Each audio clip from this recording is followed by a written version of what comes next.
Welcome, ladies and gentlemen, to part 24 of Let's Play Expeditions Vikings. In the last part we were set here, and let's go talk to Grimnir again. Enjoy the view, you can see everything from here. You can see right to the end. Where am I? You're at the top of the world, and you must ask better questions. How will this end? For me, it will end with eternal winter. Snow scarlet from the blood of gods. For you, now you'd have to ask the Norns, but they're not talkative. It's not all predetermined, of course. The major lines have been laid out for you. Not so much branches on a tree as strings unraveling at the end of a frayed rope. I have no say in the matter.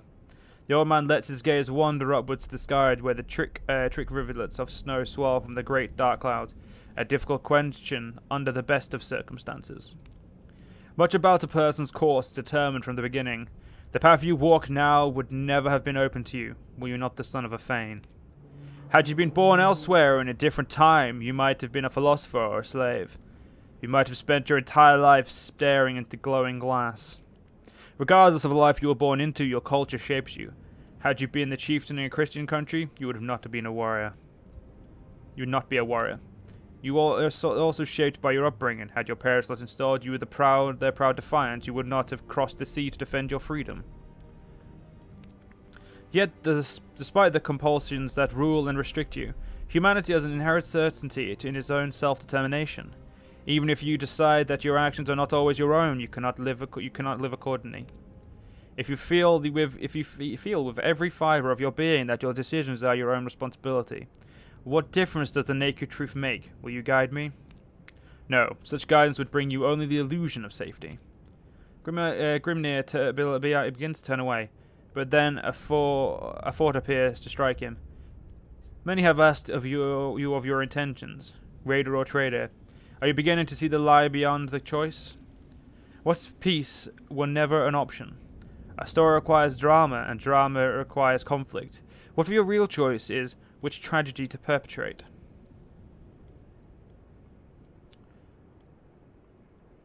Suits me well. Peace was never my goal. Grimnir's long beard moves subtly, concealing a smile. Then you're truly one of mine. At the end of your rope, we will meet again in my hall. So that's Odin. That's just easily Odin. Fate has set you on a grim course. You can ride it out, or you can jump off the wagon, or you can double down. It wouldn't be much of a choice if all options led to success. Alright, if I'm getting these dreams every time I go to bed, I am suing whoever makes my flipping tent, because they are the problem.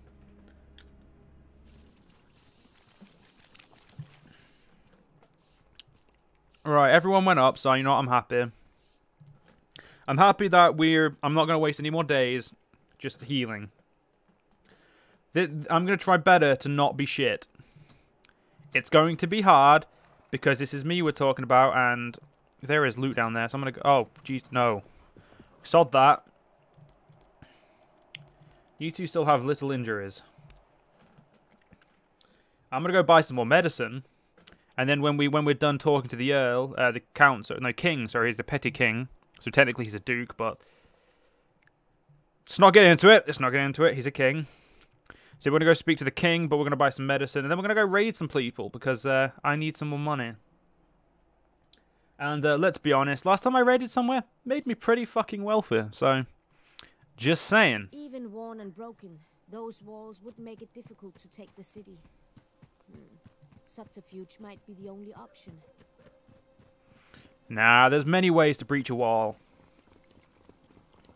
Most of them involve a sort of subterfuge, we'll say, but mostly involve stabbing someone really, really well. One puts a visible effort to not look in your way as you approach. A tiny, timid nod is all you get, which you take to indicate that her store is open for business. Give me more medicine. 2 herbs for 1 medicine. Yeah, that's a rip-off. Yeah, I'm going to buy another 40 medicine. There. You've ruined me now, woman. Right. Yeah, we'll have a little bit of we'll look around for a bit. I mean, low price is good quality. I don't want to buy anything off you. Okay, that's just heading back. I wonder if there's a crystal. I wonder if there's a monastery here. I mean, it's probably not the smartest to, like, destroy a monastery, stay in the capital. But then again, I mean, I'm not the smartest person, so... Oh, there's a... Fine, I won't thieve off you. Wait, is that one thieving as well? Yep. Well, as I'm not very good at stealing, I think it's about time I headed straight into the gates of the capital. Yep. So we're gonna go where where I think we're okay. We've gone past it. It's this way. All right, let's go. Let's go speak to this mighty fine king, shall we? He's gonna be none too pleased with me, no more than likely. He just called us a weird bunch. That is insulting, that is, good sir. I am highly okay, I'm not insulted, who am I kidding? I'm slightly annoyed, but I'm not insulted.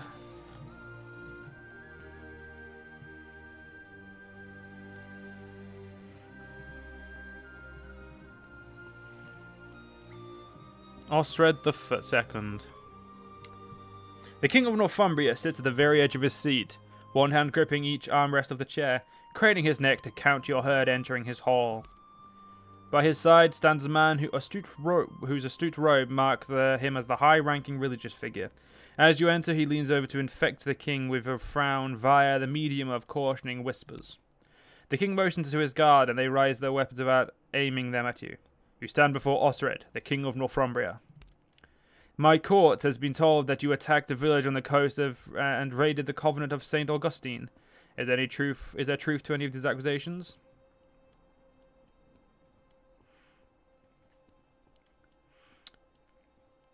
There is no truth to any of it, your majesty. Nah, the convent was unprotected. We simply took what we wanted. Murmurs of fear and outrage fill King Osred's hall. The guards finally level their weapons at you, but Osred raises his hands to stay them. His eyes jitter with poorly concealed fear. You have committed a great crime against his kingdom, but I will not tolerate any fighting in this hall. You are to leave Erefik at once and never return. The cleric leans in to protest, but the king cuts him off sharply. My decision is final. Any further transgressions will be punished by death. Leave my hall at once. The religious man beside the king raises his hand with a strange casual gesture. God save you all. Well, that was rude.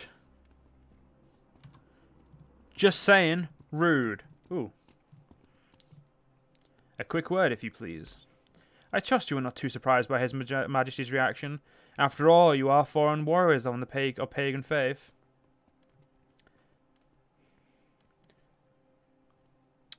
I expected something along these lines, yes. Perhaps in the future, things may be different between us. I hope you don't find this impertinent, but would you and your return honour me with a practice fight? What terms do you have in mind? Myself and 5 of my people against yourself and 5 of yours. I will stake my spear, Lictrath, on the fight. There will, of course, be no deaths or serious injuries. We only wish to test your mettle, as it were, and you may likewise test ours. Why do you wish to train with us? To be quickly honest, we simply wish to see how you fight.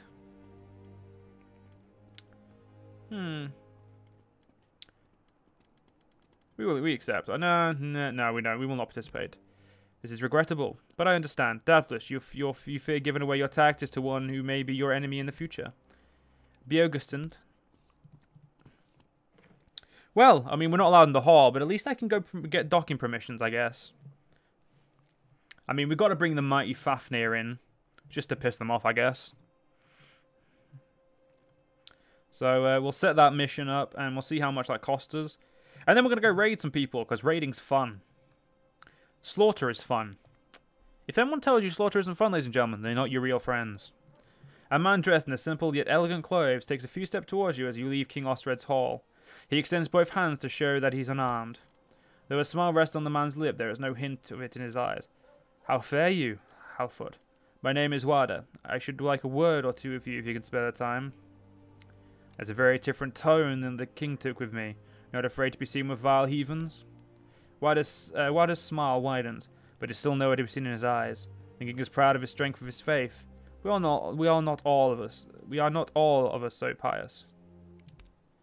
Not here. We should talk in a more private location. Come, I know just the place. A Tale of Two Kings. Well, I'll do that in a minute. I've got some. How much nearer is that? You know what? That one's nearer. We're gonna go that one.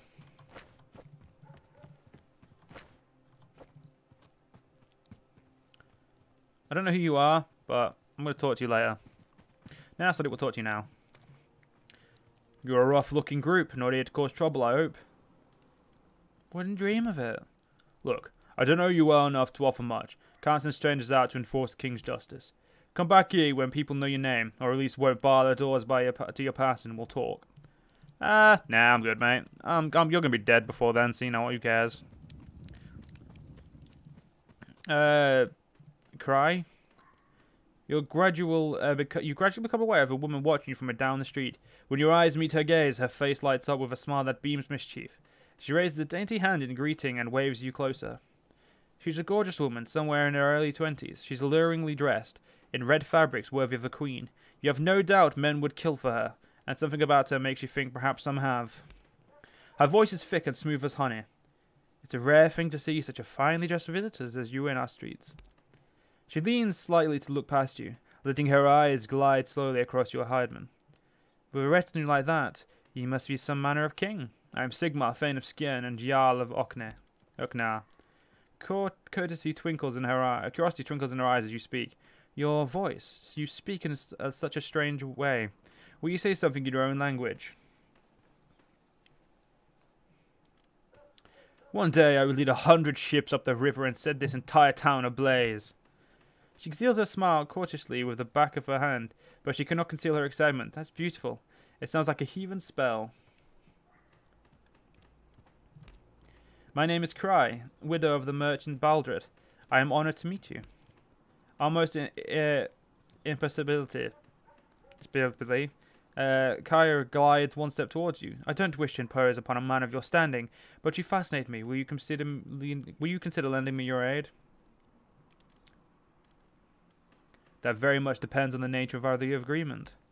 My husband was a great man. We have not been married long when disease claimed him, and I still live in sorrow of the loss.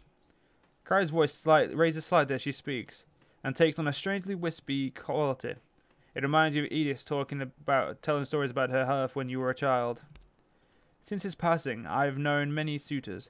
Most I turn away, but some I have deemed worthy of my attention. I have bestowed favours upon free heroes in the past, but all have abandoned me in the end. Smiling sweetly, she reaches up to brush a strand of golden hair away from her face. Somehow the gesture ends with her slender hand placed lightly on your chest. If you can find them and reclaim my gifts, you will earn my undying gratitude, and you'll be richly rewarded, I promise. One of these gifts you want back. As she speaks, she counts on her fingers. Here in Ethric, my elfin knight still holds a white glove as a token of what we once had together. In Scarborough, my poet carries my fairy ring, doubtless close to his heart, though he too fled me in the end. A grey silence comes over her, and far to the north, in the capital of the Picts, my bear still has wooden horns, a Woden's horn, that I bestowed upon him before I knew his cruelty. If you can retrieve these past favours for me, I will give you a favour of your own, one that is much worth more than the others combined. I do my best to retrieve your... actually, I'll remember your offer, but I had promised nothing. I will eagerly await your return, O mysterious stranger. Something about her just does not seem right. Someone needs to put a knife in her. Just make it easier. This will do. They're away from prying eyes, and the walls of the old fortress lend some weight to our meeting, wouldn't you agree? If this is an ambush, I shall be very upset. I have nothing to gain from ambushing you, but we both have much to gain from working together. I know you attacked that covenant. Please save your breath. There's no use denying. King Osred may be a coward and arrogant, and may be ignorant, but we are not all so weak-willed. I'm an ealdorman under King Osred, a noble ruling over a small shire to the south, but Osred is not my sovereign. I serve another, our former king, Ethelred, first of his name. He was deposed and exiled a decade ago, but he has recently returned. I believe your arrival is quite fortuitous for Ethelred. and for our plans, and I believe he would agree. If you'll travel to Yinglewood, yeah, okay, in the northwest, and meet him in his camp, you'll have much to discuss. So the king doesn't know you serve another? He watched you for a moment before replying. No, you've doubtlessly guessed that I am taking a considerable risk in contacting you, but I am counting on your self-interest. I observed your audience with the king. You'll make no headway with him. Ethelred is much more reasonable. I'll hear what this Ethelred has to say, but I'll make no promises. I would extort no promises from you at this stage. I'll travel ahead and let Ethelred know that you are coming. Just as Wada turns to leave, a voice rings out from behind you. And what do we have here? An alderman consorting with the foreign heathens in secret. What will his majesty think when he hears of this? Damn, Ostred's spies have followed you from his hall. You must prevent word of our meeting from reaching the king, or Ethelred will be close to me.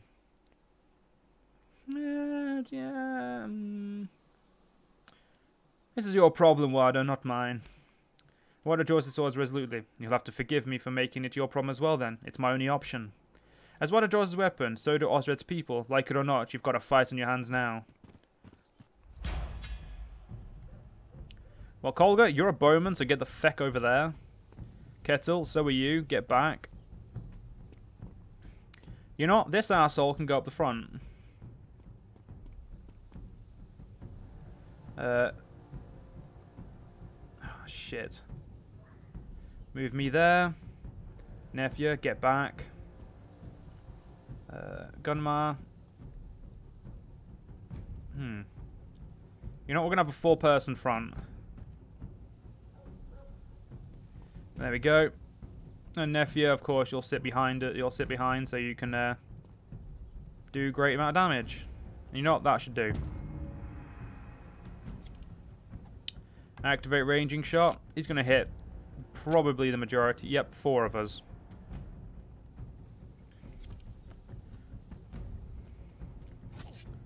Ooh, resisted stun. Good. Right, I'm going to take this smart. We're going to take out the healer and the... Basically... Whoa. Did not see those two. Holy crap. Did not see those ones. That's my fault. Oh shit. Wada nearly died. That's unfortunate, shall we say. Oh no, he got incapacitated. Oh wait, no, I don't actually care. Oh well, what can you do? Well, seeing as I have no one to attack, I'm gonna kill this guy. There we go. Quick shot should. Can I do ranging and then quick shot? I'm pretty sure I can. I can. Good. A 95% chance to hit. Well, you can't take these. We can't take risks in this situation, can you? Like I said, no risk for me.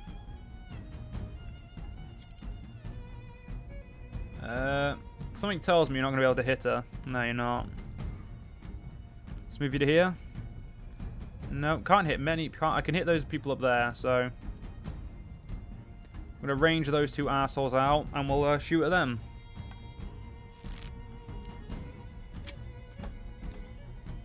And look at that, we ranged perfectly. Get him. That hit deserves to be commemorated in verse. Don't. You know, I'm not gonna. But you know, say what you want, bro.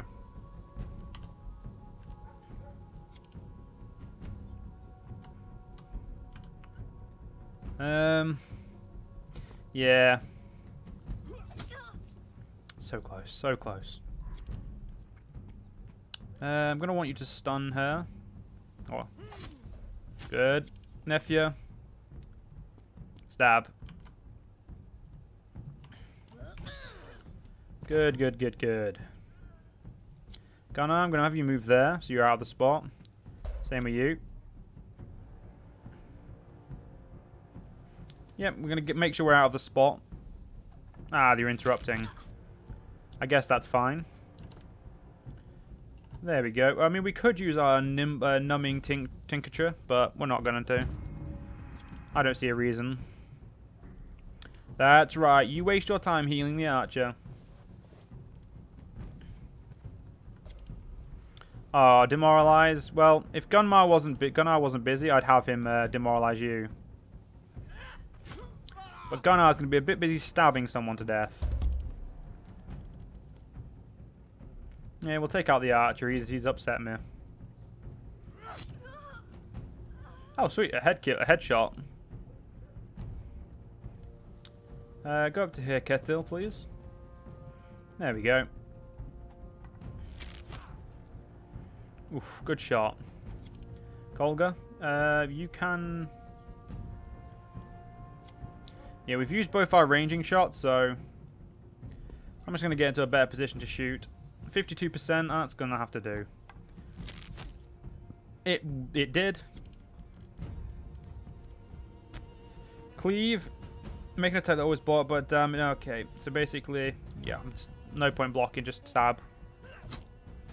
And myself, going to have you use this bad boy. Heavy swing to get rid of the third to last guard. Nephew. That's what happens when you cross me. And now we, I'm going to give this healer something to worry about. I'm going to charge at him. And he's going to come at me. Oh, that's a shit idea. Can I win with this heavy swing? Yep. Yes, I can, ladies and gentlemen. Yes, I can. I wondered if we'd get some good old combat going, and we did. Don't really give a fuck about water. Need to heal my existing injuries. The last of Osred's men falls, and with a nary a pause to catch his breath, Wada draws his knife and finishes off each of the surviving attackers in turn. Please forgive me for that display of cruelty. As I said, I must be absolutely sure that a word of our meeting doesn't make it to the king. It was a pouch of coin. Here, the leader had this. Now it looks like a common robbery, and it's only right you keep the coins as thanks for helping me. I'm leaving for England at once. I hope to see you there. Go with God, mine or yours, whichever favours you best. So I'm just going to rob these people. No arguments? No arguments, sweet.